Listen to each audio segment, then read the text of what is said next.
নমস্কার বন্ধুরা, হোম কিচেনে আপনাকে স্বাগত জানাই। আশা করি আপনারা খুবই ভালো আছেন। আমি খুব ভালো আছি। ফির নতুন একটা রেসিপি নিয়ে চলে আসছি। আপনি দাদা আজকে আচার বানাবে।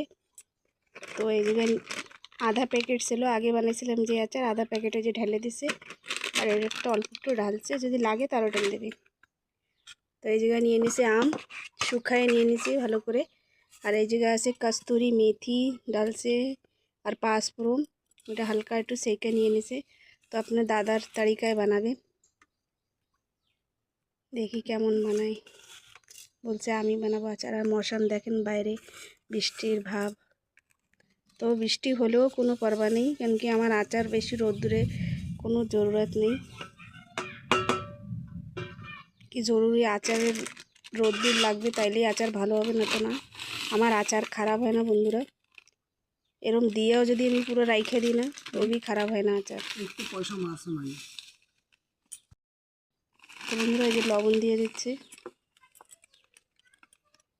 লবণের মাত্রাটা একটু বেশি থাকবে।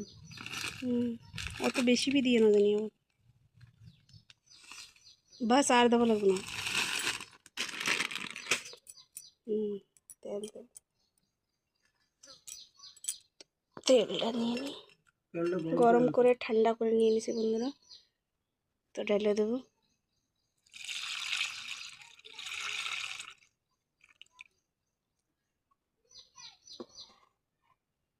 ওইটা দিয়ে গুলাই নাও।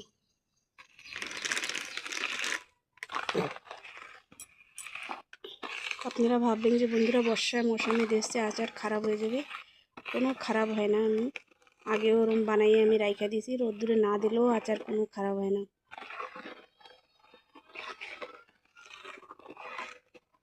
তো এক ডাব্বা আচার দিছি, তেতে হবে না, কি আমাদের বাড়ি আচার খাওয়ার জন্য আমার দুই মেয়ে আছে, সবাই আচার খুব ভালো খায়। তো এক ডাব্বা আচারে আমাকে হবে না, তার জন্য আবার দিয়ে দিচ্ছি। হ্যাঁ, সুন্দর বানানো হয়ে গেছে। कलर देखें कत सुंदर चले। दादा का स्टाइल से बना रहे हैं।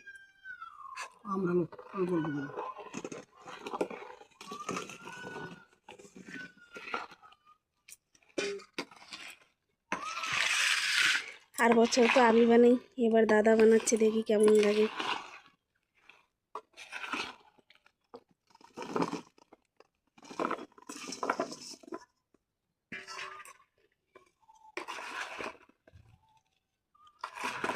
मसला लागले একটু ঢেলে দিও।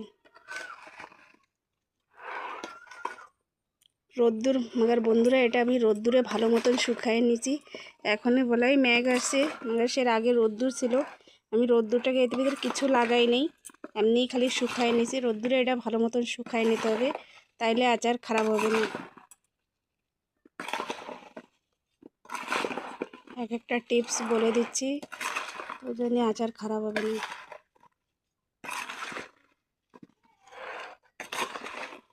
আমার আগের আচারটা এত দারুণ হয়েছে বন্ধুরা, সবাই খেয়ে খুবই ভালো বলছে। আর আমার ছোটো মেয়ে তো ওনার সবসময় খেতে আচার চাই।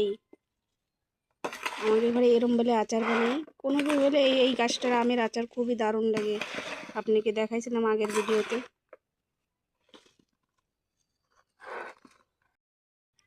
তো বন্ধুরা তেল আর একটু ঢেলে দেবো, আর লবণ আর একটু লাগছে, লবণ দিয়ে দিয়েছি। মশলা আর একটু দিয়ে দেবো, বাস বাস বাস, আর দিও না। এবার ভালো করে মিক্স করে নেবে।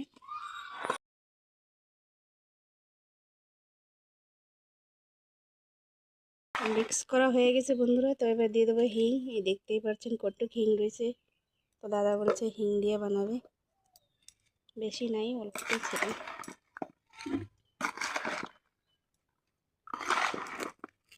দাদার তরিকা খেয়ে দেখবে কেমন হয়েছে আচার হলে।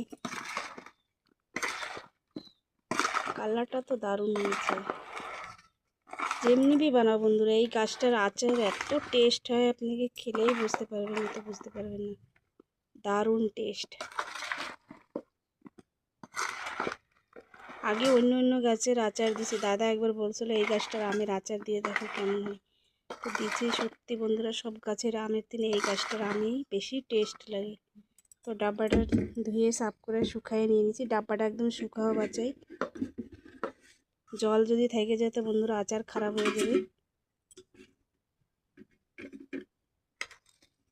দাদা ডাব্বায় ভরবে, নিচে করে রাখো না, নিচে করে রেখে ভরো।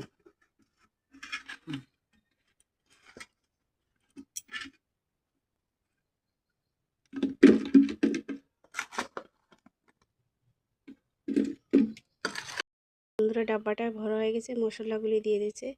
ছোট আরেকটা ডাব্বা রয়েছে, ওই ডাব্বাটার ভিতরে ভরে নিয়েছি।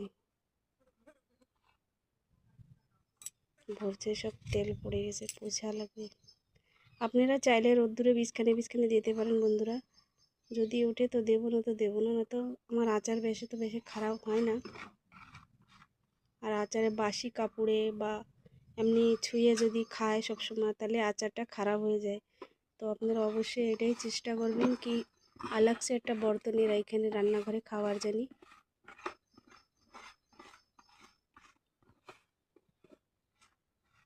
আমাদের ঘরে তো বাচ্চাকে আলাদা রেখে দিই, তো ওটা দিয়েই খায়।